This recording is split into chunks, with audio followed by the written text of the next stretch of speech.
Good evening. Tonight in True Stories, a behind-the-scenes look at American comedian Roseanne Arnold and the cutthroat business of situation comedy in Feeding the Monster.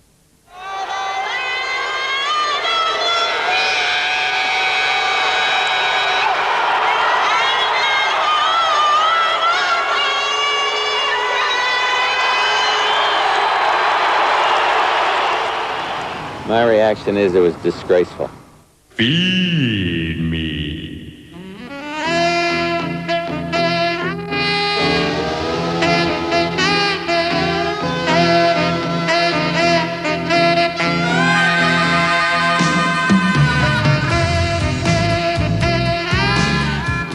Well, I've got 3 kids and a job, and I can't be everywhere, okay? So I've got to trust my kids, and they're still alive, so I've obviously done something right.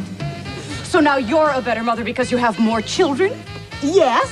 I have 3 and you only have 1. 3 to 1. Get it? I have 3. I win. Feed me. Oh, we're not talking about us. Look, I have 1 drink and you're acting like I'm an alcoholic. Oh, quick, I'll call the 800 number. We are your 800 number, Becky. Feed me. Ta-da! We look like we were separated at birth. Feed me.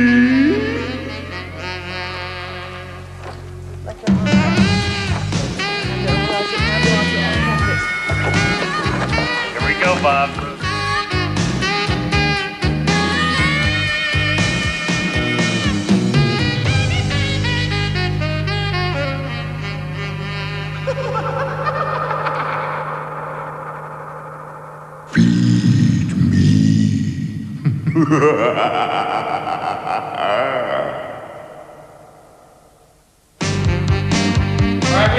Everyone real quiet. I really want to know where the show really happens. Follow me. Wardrobe room. Yeah. This is where everything really goes down. This is Erin. She's the wardrobe designer. But her boyfriend's a writer on the show. So this is really where everything goes down. All the good, juicy stuff happens in here. A lot of eating. A lot of eating. A lot of eating, a lot of inspecting body parts, close up in the mirror. Chicken picante. Picante? Yeah. Chicken Sure. Boneless chicken. 9. 9 because it's funnier than 8 and 10. That's right. 10. Oh, it's a prime number. But it's chicken, so it doesn't matter how many. Yeah. Because it's chicken. Because it's chicken. Any number of It's chickens already is funny. funny. That's Chicken. You can't get any Chicken funnier in the chicken. kitchen. Chicken's funny in the kitchen. This is the lair of the goddess. Where the actual worship of Mother Nature goes down, where I come up with all the ideas for the anti-male slant of the show. Hey, easy. I'm here as a result of a rather highly publicized purge that happened 2 seasons ago when Rosie felt that she was not being listened to. She was doing her best to communicate to the writers and the producers, but she felt that her viewpoint was not being expressed in the final product. And there was a battle, and the result of that battle was that those writers are no longer here, and I am. We usually start with a story that we like to make as much sense as possible. One of the words used to describe this series is real. So we take special care to find a story and to ground it in as much of a reality as we possibly can. Done. When we all gather and the first pass is laid down, we then work on jokes. And the way you start with a good joke, I think around here a lot of the time, is by starting with bad jokes. All right. You know where I like stuck. No, he was way back in line. He gave me $1, is what you hear OS, and then boom.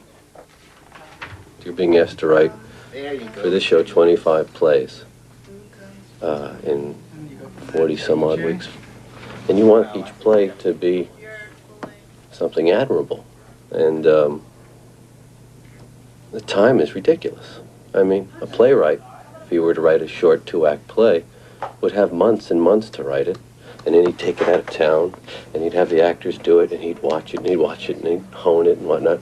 We have sometimes 2 or 3 days to write a script, 3 days of rehearsal, and 1 day to shoot it. Santa Claus is coming to town? Yes. The dark side of it is you're under the gun. The amount of people that watch this show is so phenomenal, and you don't want to let them down. You know, I mean, it's ridiculous, the amount of numbers of people that watch television. And you kind of feel like, gee, you want to, you know, you don't want one flat moment. Not even one. You want each one to be perfect, and it's impossible. Yes, I'll take it. Oh, all the scripts that get developed are like me and Tom would come up with them, or whoever comes up with them, they run them past us. And so I approve of all of them first. Or I approve of all the beats, you know, all the acts, each scene. And then, who is it? Well, I'm busy. Yeah. I'm busy, asshole. Well, we're ready when you are. Okay. But we like to torture Mark, we love to torture especially Mark. Yeah. because he's easy. Yeah, he gets tortured easily. And he's He has very a bad camera back. conscious, so we'll especially like to torture him today. But okay. So then I get the script like Friday, and then I give notes on it for the Tuesday reading. Usually this whole year it's been really good, and I've given really minimal notes. But the last 2 weeks we had we had to throw out one script on and do a total rewrite on Thursday, and we had Shelley Winters on. The bloodless coup. It was a bloodless coup. They tried to mutiny against me that week, so I was busily shutting them down and rewriting, and some of them boycotted the show, and that's why the script stinks this week too.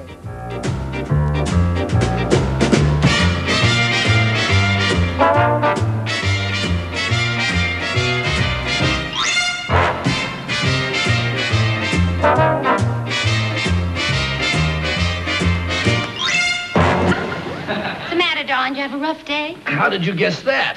Well, what happened? Nothing happened. That's what happened. Buddy and Sally and I sat around and stared at each other for 8 hours, and Alan Brady's in there screaming, "Where's my comedy sketch for this week?" Couldn't tell him there was nothing left to write about, that there just aren't any new comedy ideas. Well, darling, if writing were any easier, they'd probably pay you less for doing it. Yeah. I'll go get dinner. We're here drinking coffee. We're stalling. Writing is finding other things to do. We're doing that now. Everything we've done wrong. Sits right there. But we have to go make the mistakes now. We have to go put the mistakes down on paper. So that we have something commit to our fix mistakes next to week. paper. That's why we get the big bucks.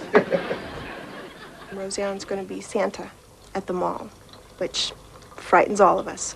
But that's what it's going to be. And so she has this whole thing about, you know, Santa could be a woman. You know, who knows if Santa's really a man? Have you seen him? That type of thing.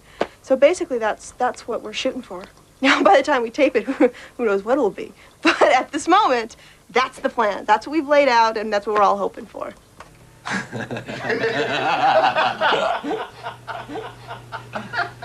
right. We basically get paid, you know, this enormous sum of cash, huge American dollars, to come here and crack jokes and sit around and laugh and eat food out of styrofoam, you know, containers all day. And basically all the jokes that we cracked in school, you know, we used to get thrown out of school and made to sit in detention, and now we get paid lots of money to do the same thing. It's fun. Writers earn a lot of money. They earn, I think that the lowest you can pay a writer is about $2,200 a week. The writer producers can make up to $45,000 a week. And there's guys in between there. Now, there's more guys making the big bucks than there are making the $2,000 a week. So you can come back after the holidays. Job security. Okay. Guys like this that are writers and they're former comics, and some of them, and they live in probably a lot of fear because they're used to making $600 or $700 a week performing in a comedy club. They come here, they start making 10 grand a week, they start making 20 grand a week, and that pressure, they know that tomorrow could be over, and then they might have to, sell their house or whatever. So it's like they have to prove their worth constantly. They are needed. Their writing is the writing that's putting the show over the top. It's you know, so it's tense. It's tense for them.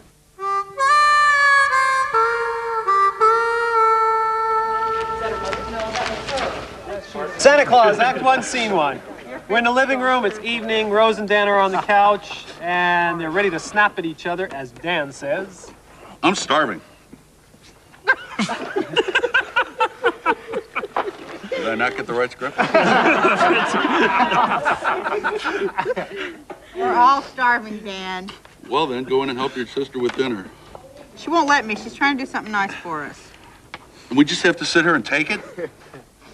I think we all knew that we weren't going to have a good table reading. There was too many flaws in the script. And then Rosie and Tom got it on Sunday. We got their notes. And their notes were generally, you know, pertinent because it was rough. And then we had all day Monday to address their notes, but it's still, we were still a day short. So by the time we went to Table Tuesday, I was like, oh God, and I knew that, you know, I don't want to, it was embarrassing. You know, I like to have a table reading where there's like, you know, it's real fast and everyone's laughing and the poignant moments work, and none of that happened Tuesday. Let me be Santa. You don't have anybody else. Just think of me as the bottom of the barrel. I don't mind. Who's got my Christmas bonus? And we're out.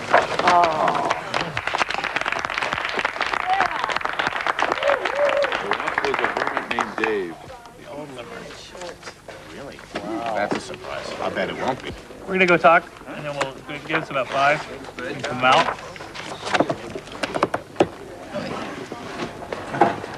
Thank you for your coat. You're welcome. That was about the time when I thought that we were going to lose the show and I was out of the business and you were going to get it all on tape.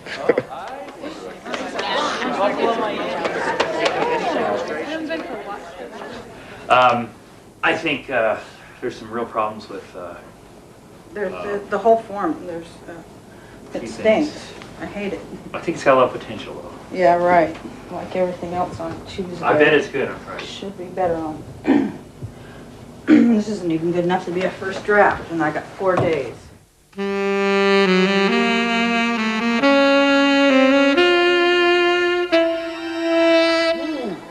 But I'll get him in. Now you're gonna shoot a shit hit band. And remember, I'm being nice because there's a camera. Take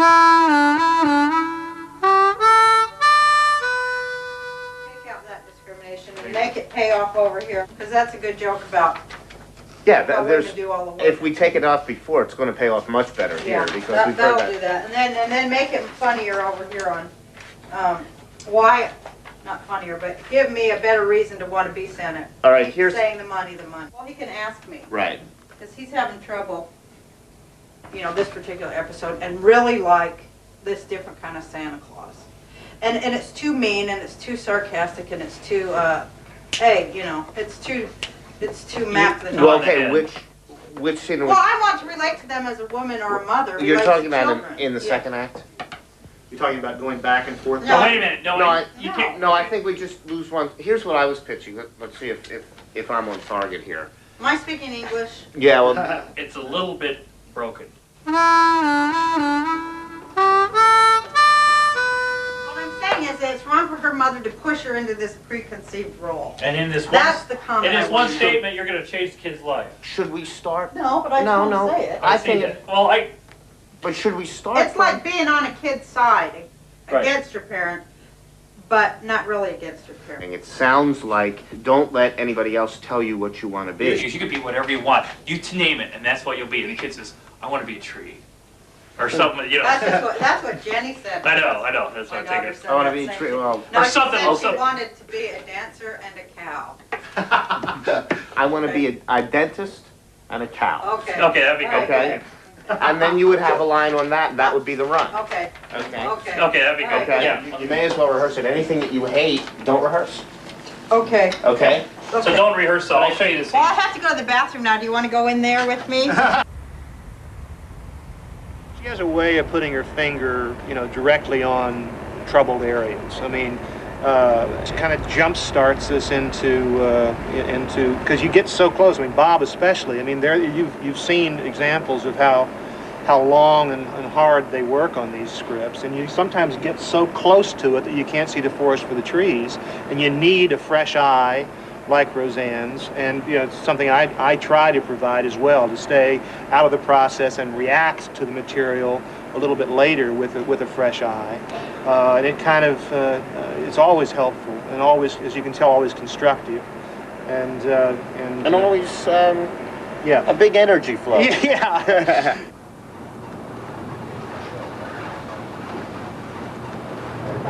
Bob Meyer was brought on board fully understanding that the priority here was to be a collaborator with Roseanne. It's her show, it's her character, and it's very hard when you're running a writing staff and have to assert yourself and have to have authority to also be an emissary of someone else's vision.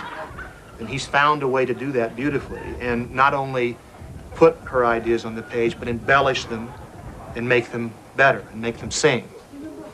Let's gather, I guess, huh? Holly? That's you. Yeah, I'm not in there. You're not in there. When you're ready.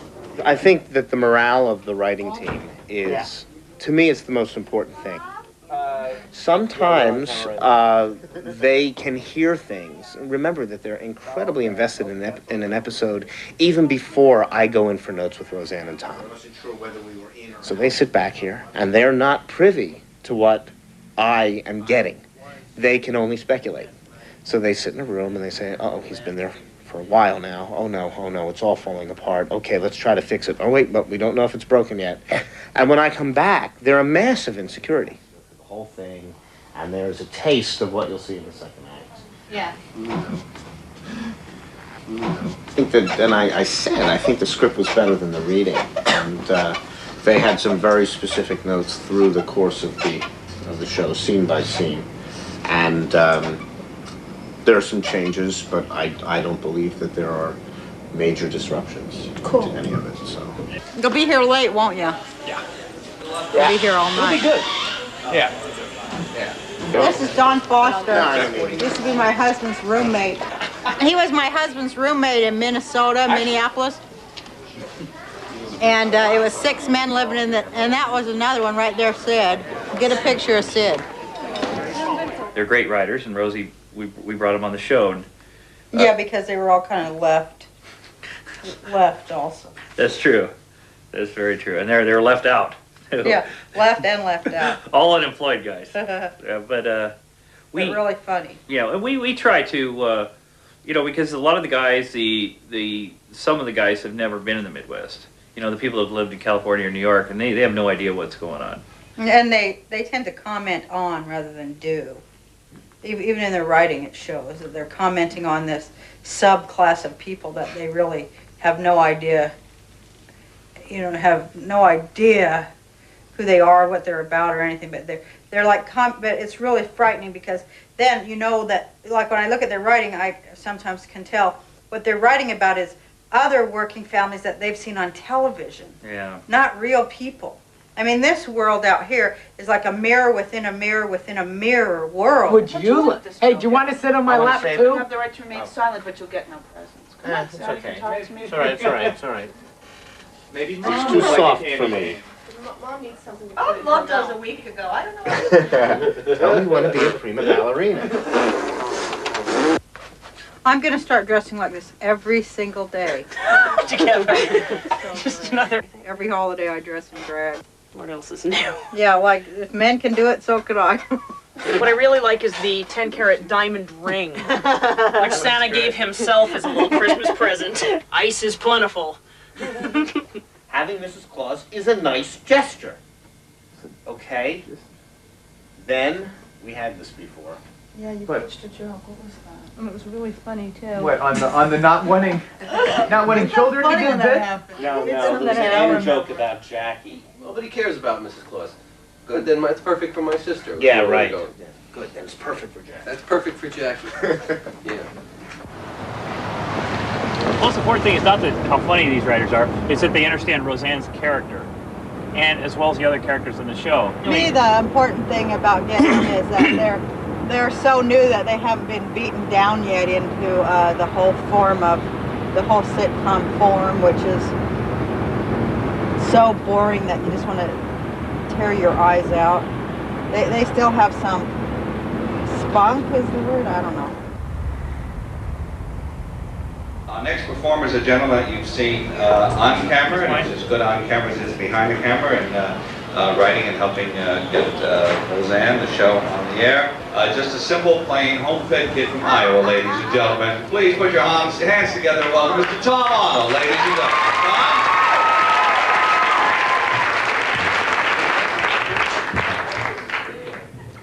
I was a writer last year, producer this year.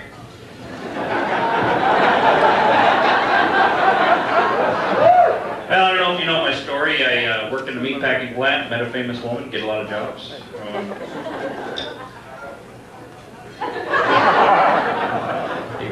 I lost, did a big year. I lost a lot of weight this year. So January, I lost about 100 pounds. Thank you. Thanks, folks.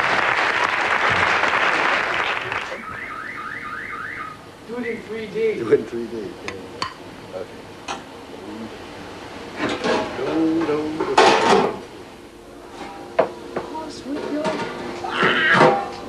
Wow! Red meat. As close as I've come in a while. We're doing a completely massive rewrite, is what we're doing right now. Yeah, well, you can tell how long the rewrite's going to be, you know, based on how much people put on their plate. We're all anticipating about, 2 o'clock, based on that. We haven't had to make a second food run ever this year. We've never had to go out for breakfast or anything like that. This is difficult. We're in trouble on this one. We'll get it. We have in the past. Hopefully we'll do so again. I don't know. It's a little nerve-wracking at the moment, so that's why I'm singing like a maniac. See you later. Bye. Goodbye. Goodbye.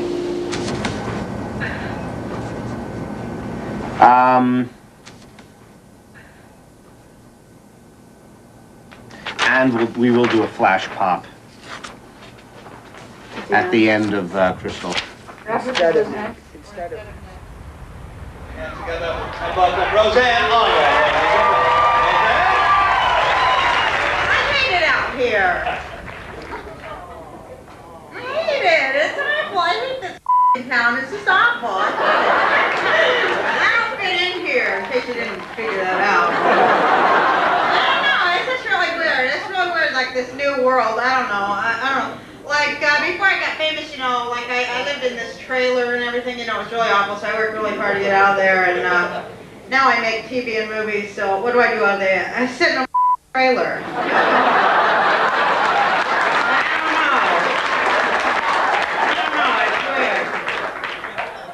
Roseanne started out, she was a housewife, and she lived in Denver with her husband and her kids.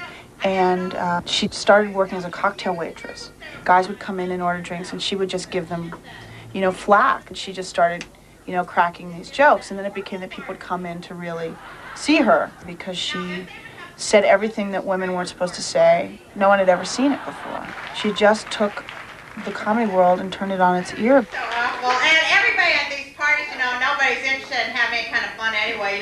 They're only there to like kiss the ass of the most famous person in the room, which is always me.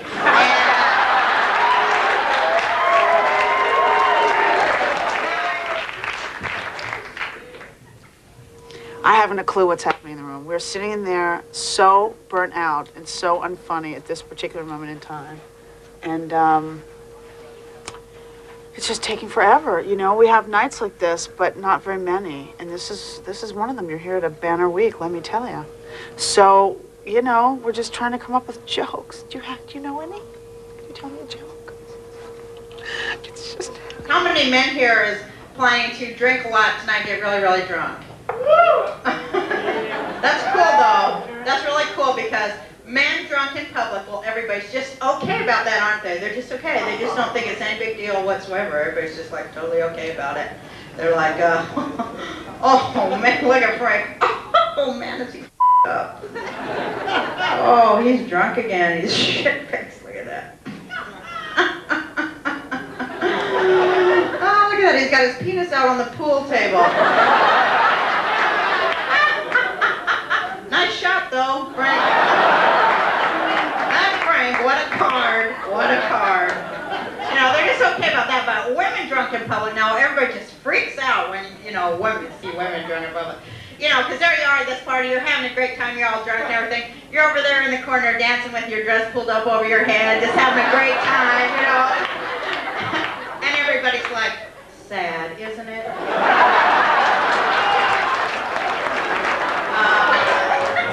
Well, I'm off to therapy. Thank you again.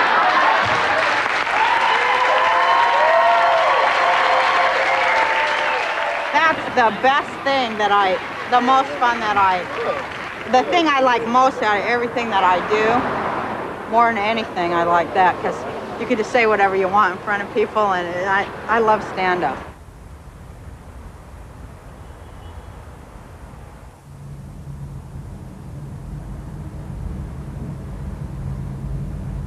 I'm feeling confused about the script at this point.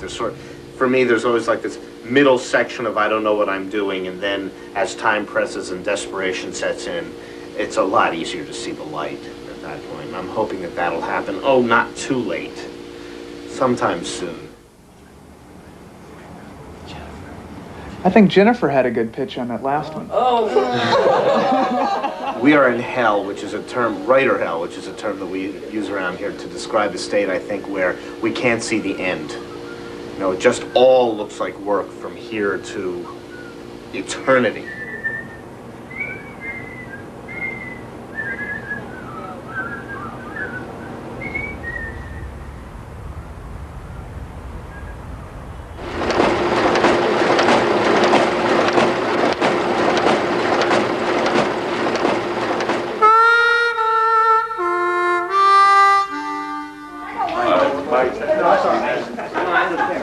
I don't have to say something 3 or 4 times. I mean, the second time or third time I tell you something, if you ain't got it by then, I'm not going to repeat it 4.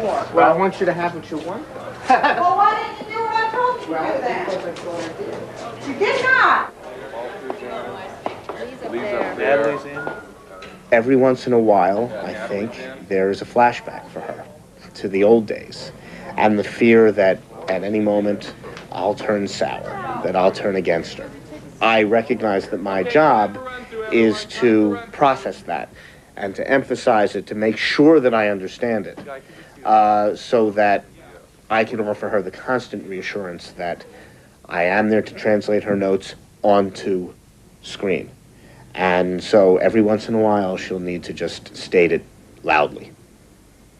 It's hard on him. He takes it personally. And because he's a nice guy. He really is. It's a tough job. And his job is the job that has the highest turnover. It's a tough job, and he has done it very well for 2 years. Something I worry about is burnout because of how hard he works. And if that happens, then he probably would know it and want to take time off. Maybe take a year off or something, or move on to another show. I'm sure he could do anything he'd want. We have to decide that at the end of the year. And with him, of course, because he's done a great job.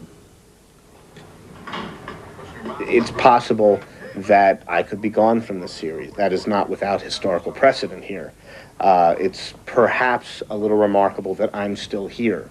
I think in another couple of episodes, I might be the longest tenured writing executive producer of this series. And you have to begin to wonder when that streak runs out. There's no such thing as job security here. Situation comedy is a great gaping maw into which writers were thrown and eaten up alive, because you're writing 12 and a half hours of original material over the course of 40 weeks, or 35-week production schedule. We have to not duplicate. We have to remain true to the best that we can. of the backstory that we've created for all the characters, and that eats up a lot of people. It eats up a lot of time, and it eats up a lot of human beings. You'll see 10 writers, because it takes 10 writers to, I suppose, feed this monster. And I think that the writers are basically the food of the monster. Come on, Leon, I want $10 an hour. Don't change the budget, Roseanne. I want to be Santa. Hey, I want to be Liza Minnelli, but we don't always get what we want.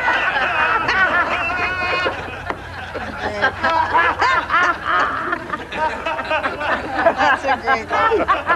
That's funny, yeah. I think Roseanne's comedy comes from the background that she had growing up Jewish in Salt Lake City, Utah, in a community full of Mormons would tend to make one an outsider. And just the knocks and hardships that she's overcome have made her, well, she's, she took her a bit longer to stabilize than other people, but it also, she's a very keen observer of people, things, and places, and she has something to say about almost everything, and it's almost always funny. Pace around in front of him like a cop. Oh, that's so funny. I thought it's like a way a cop talks. Right. If we just change a little bit of the language to do some. We can probably do that. Perpetrators or something like that in there. Right. Crossed out. Mostly I just crossed out at the end. Sitcoms, I think because there's so many of them, there's the number that we do every year. You know what I mean? Sometimes things get too slick I just crossed it out. in the writing of it, and Roseanne can smell it out, and like they're truffles, she can spot these things like that, and she brings a great blue-collar, lower middle-class sensibility to stopping these things and replacing them with things that are more true to the people that we're playing, the nature of the thing. Come on, sweetie. Tell him you want to be a prima ballerina like we talked about. Tell him. Excuse me, Mom. How about pliing your butt over behind the rope there, and me and Sally will have a private chat here. Don't worry, Sally. Santa's mom wanted him to be a ballerina, too. But I did what I wanted to do, and now I'm my own boss. I only work one day a year, and I'm way more famous than Michael Jackson. You can be whatever you want to be. I want to be a dentist. Okay. And a cow. All right, little Steven. Okay, nice and quiet, everyone. Okay, so Rosie says. Okay, Jason, what can I do for you? Remember this? Well, now, Jason, Santa sees a lot of teddy bears. You gave it to me last year. Well, that's because you were a very good boy. I hate it.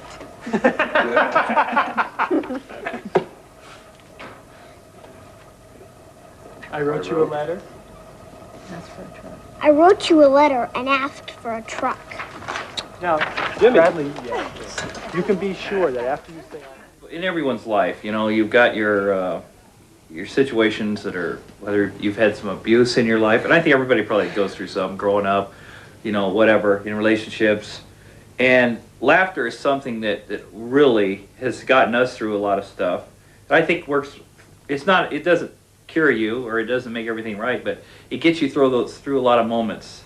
And those moments add up, you know, to get you to a place. And I think it's super important. I think in a real ethereal sense, laughter is a way to, for the individual person to make the world right again.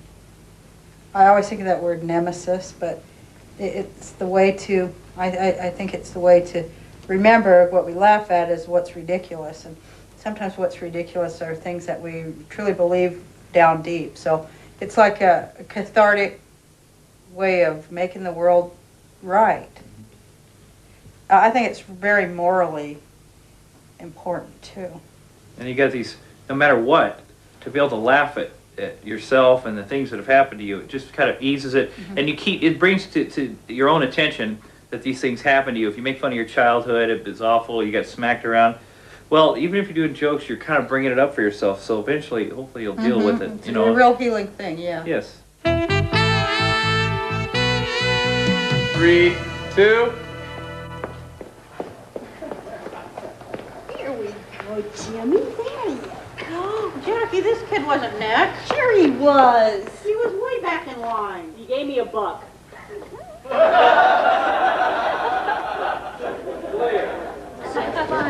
It's more private to Santa. Okay. You can look at Santa a little bit more. 7 sons are singing, 5 golden things. They always go get those Hollywood actor kids with the 2-buck teeth. And I mean, I don't, how many times do I have to bitch to them about casting? But I just simply don't have the energy to get in there and go to casting too. I'm not going to do it. All the women in line who aren't black are blonde, which is so wrong for Lanford in the Midwest, but it's very hard to find extras who look like they don't live in Hollywood and don't look like they've put on makeup to be starlets for the day.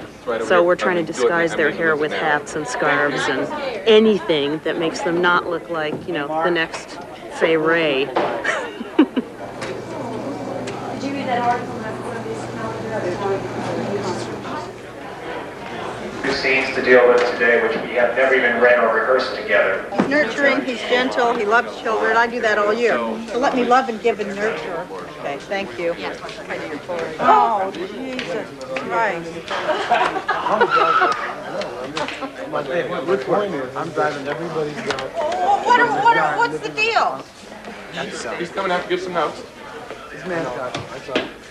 Is he coming out today or what? Yeah, probably in a minute. Waiting around forever for what? So you can put a napkin back in place? I don't get it. John? That's not what we're waiting for. What are we waiting for? We're waiting for Andy to finish getting notes from the guys. Give him to trust the guys, and he's going to come out and talk to you. Who's giving notes to Andy? There was changes from These guys yesterday, do. Jay Rose, that nobody saw. Oh, y'all didn't see him? No, there was changes since yesterday in the script, and there's changes in some of the moves.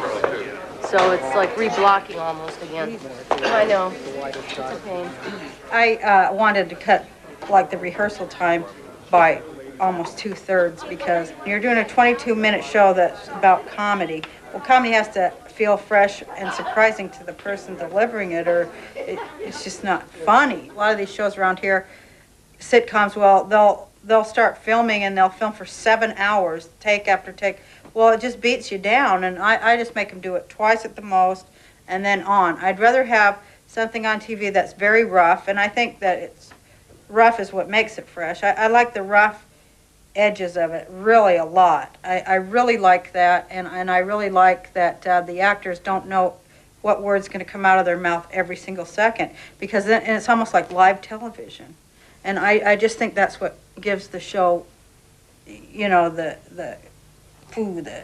spark that it has. I don't believe this.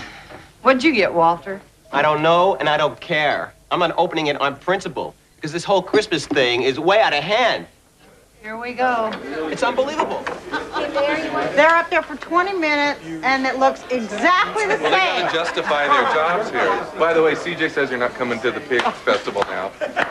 You're not invited to the pig festival. They're taking that away from you. Are you going to not invite me to the pig festival because of what? We're gonna slaughter a pig without you. Keep talking about your writing, hero. That's right. That's it. I didn't fire you. You know what's funny about the day she was going, man, this lighting on this show is so bad. I can't even believe it. It looks brown. I can't believe it. And then the only guy that gets nominated for Emmys is the lighting guy. He's like the best guy in town. I think that Roseanne Connor has a certain ego that says, I am the center of the universe, and states it very boldly for everybody out there. Which is, again, it's one of the things that makes the show wonderful, is that Roseanne has this point of view where she is unabashed in saying the world revolves around me. Let me be Santa. Oh, please. Come on, I'm jolly. Oh, in that case, no. Santa. Hey, I want to be Liza Minnelli, but we don't always get what we want. I think that it's funny in a sitcom and not in real life, because we would never promote ourselves individually as being that egocentric. It just isn't funny when a person at home does it. You know, she's not a perfect mother, she's not a perfect wife, she's not a perfect person, but she's trying, you know, and she keeps trying, and she tries schemes and scams now and then, and She's not above lying or she's not above her own humanity, which I think on television when we watch here, you know, they're just putting these fable mythological people on. They don't look like anybody real in the world. They don't talk or act like anybody real in the world. So they're not real. It's that mirror thing again. So I wanted this character to, you know, not have all the answers, because nobody does, whether on TV or not, and not be perfect in any way. No, it's true. Santa loves children. He takes care of them. He nurtures them. He loves them. I do that all year. Let me love and care and nurture Leon, and pay me in cash so I don't have to declare it. I don't believe I'm gonna do this. I mean, you sure you don't want to be Mrs. Claus? No, it's a stupid, thankless, menial job that nobody even cares about. That would be just perfect for Jackie. I think it's really cool. Why I'm a big fan of myself is because I'm getting away with things that I can't believe I'm getting away with. And the only reason I think that I'm getting away with it is because nobody knows what I'm doing, which is like really horrifying. It's horrifying and frightening that nobody knows what I'm doing, except for the real people on the other side of the world, the other side of the TV set. They know, because I get letters after letters, and on the street people know, hey, thanks for, you know, this and that and the other. And I hate to say what they're saying thanks for, because I think if people get it, they won't let me do it no more. But out here, they absolutely do not get it, and they don't get. They'll say things like, well, it's a show about fat people. I mean, that's how stupid and shallow they are, or it's a show about. But they don't. They just never get what it really is, and it's a show that's anti-television, and they don't get that. And it's not only anti-television; it's totally anti-media, and then they don't get that neither, because that's who they are. But I think it's great that I can do it because other people do get it. Then I'm really, really happy, and I just can go on another inch, get a little braver every week, until finally I'm talking about television itself, which I did in last week's episode that aired, which I thought was great. I was actually talking about the horrible things television has taught my generation, and I'm doing it on television. I just think that's great. We shouldn't even be sitting here watching TV. TV's the whole way my whole generation learned to smoke anyhow. Oh, come on, It's true, Jackie. Lucy smoked, Desi smoked, Ward smoked, Make Room for Daddy smoked, Gomez and Morticia smoked, Maxwell Smart smoked, 99, the Chief, Jaime, and he was a robot, but he smoked. Good night, everybody. And don't forget, call for Philip Morris. Philip Morris!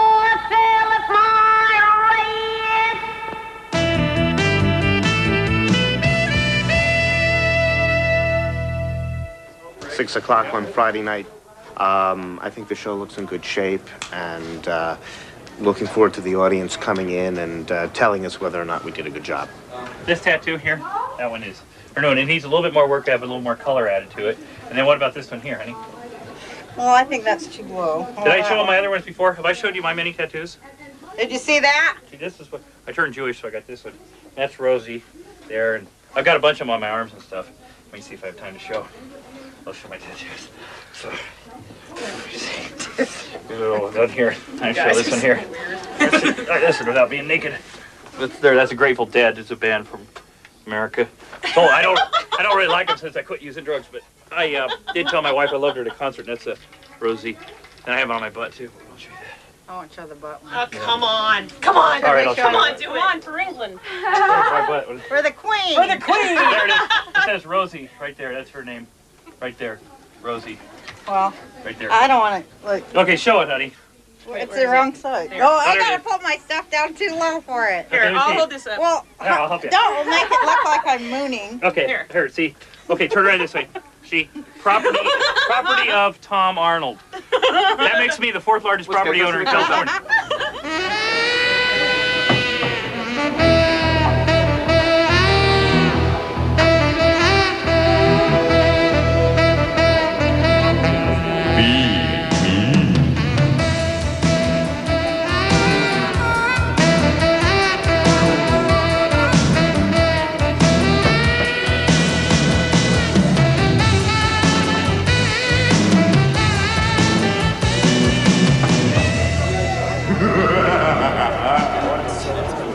Is there butter in this squash? My wife just asked someone if there's butter in this squash. No. Everybody always laughs because I go crazy on Friday. But I think everyone has such good humor on the show that they you know, they go, oh, there she goes again. Nobody gets like scared and thinks I really mean it or anything. I just have to be a loudmouth bitch on Friday. So I keep myself going. She's trying to do something nice for us, Dan, and we're just gonna have to sit here and take it. We're never gonna eat, we're never gonna eat, we're never gonna eat. It's not really about the characters so much as about a situation, but I don't like that usually, but for holiday shows it's okay. It's fun. I gotta be Santa, get to play with little kids. Lazy asshole. Kathy, did I thank Bob Iger for that golf cart? Thank you. I feel like I can't wait till the show's done and so we can go home. And it feels like, well, there's a lot of stuff going on, you know, it's always a little tense, but we're kind of excited because we get some friends that are in the audience tonight, and that'll be fun. And I think we got most of the show in the can, as they say, you know, during the day. So if we screw up, we don't have to keep doing it over and over because we already got it. So okay, it should be a fast show. I'm done. Bye. Look how cute she looks tonight. Bye. You look really cute tonight, honey. Right there. Isn't she? Kitty pie.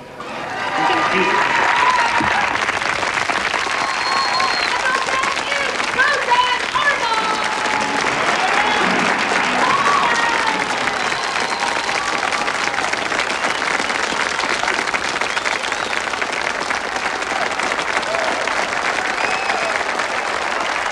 Have a good show, everybody.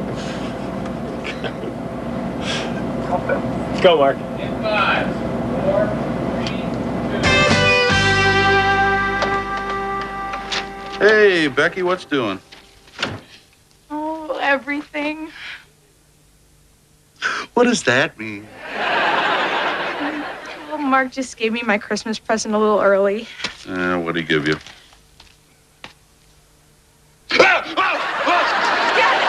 I'm kidding. I got it out of a gumball machine. It's a joke. Don't you ever do that again. Okay, I'm sorry. I thought you'd laugh. No, that was not funny. That was cruel. Oh, here comes your mom. Do it to her.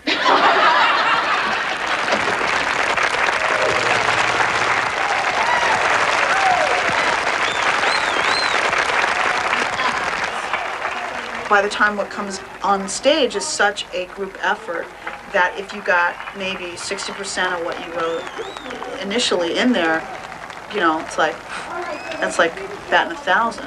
So, but the flip side of that is when you write a really funny line and it gets a huge killer laugh. That's a cool thing. It's a very cool thing. It doesn't happen very often, but it's a very cool thing. New Orleans.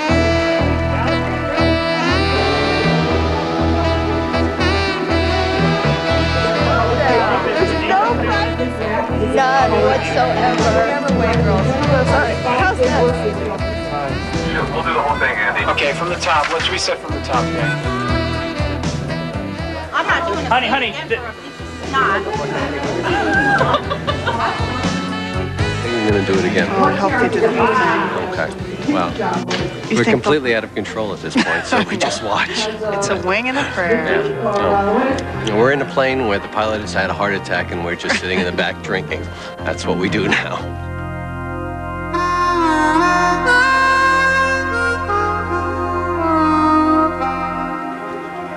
I'm getting tired though. I sure do want to go home. Well, this is it, Rose. I know. I can go home right after this. I'm out for 2 weeks right after. One of my forms.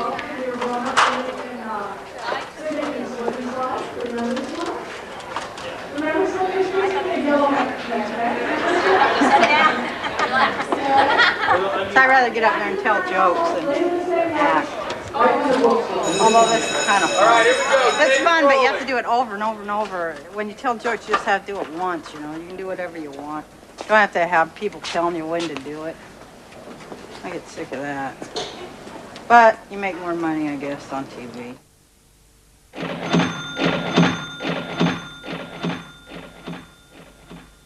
As soon as TV has a message, I just want to retch. Because who wants to learn anything from TV? God, if you have to learn something from TV, you just better go put a bullet in your head right now. Okay, honey, go.